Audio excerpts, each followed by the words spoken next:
in this video section, we're going to talk about wire markers and how they work. Similar to your improved positions or mines or other things of that nature, your wire markers are going to be listed down in your scenario on how many of them you're going to get, and you'll take and place those out at the start of your scenario. The scenario itself might have some specific restrictions that's going to vary between scenario to scenario, but generally speaking, all wire can be placed in any clear hex, hill hex, or terrain that contains a road.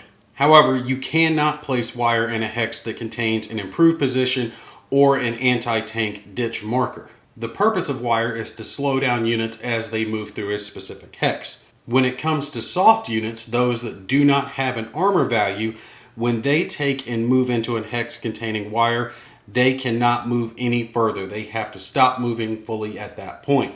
A hard unit, a unit that does have an armor value, pays 2 additional movement points to enter the hex, but they can continue to move on after they've paid the extra movement cost, and they will remove the wire as they leave the hex. I've got some examples set out here. We see infantry and an armored vehicle and some pioneers all near this wire hex.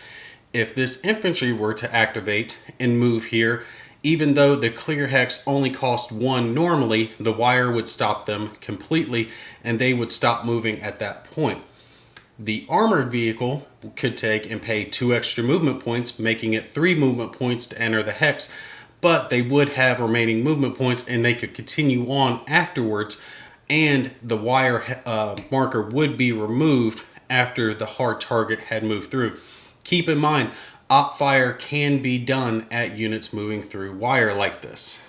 Now, just like hard targets have the ability to move wire, infantry can remove the wire as well, but it's done a little bit differently. In our example here, if the regular infantry were to move into the hex, they would stop, and on their following impulse, so the next time that they activate, they could spend 3 movement points to take and remove the wire from the hex. So they could spend all their movement points that this unit has, and they would remove the wire.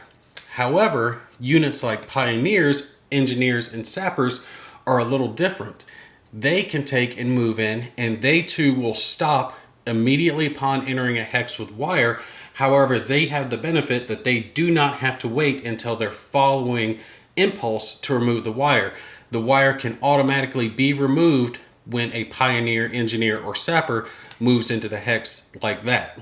Also, one last thing when it comes to wire, trucks, anti-tank guns, AA units, or disrupted units cannot remove wire. That's why I made sure to mention the op fire previously, because if you do have a unit that moves into the hex and they become disrupted, so if these pioneers became disrupted due to op fire, they could no longer remove the wire like they normally could.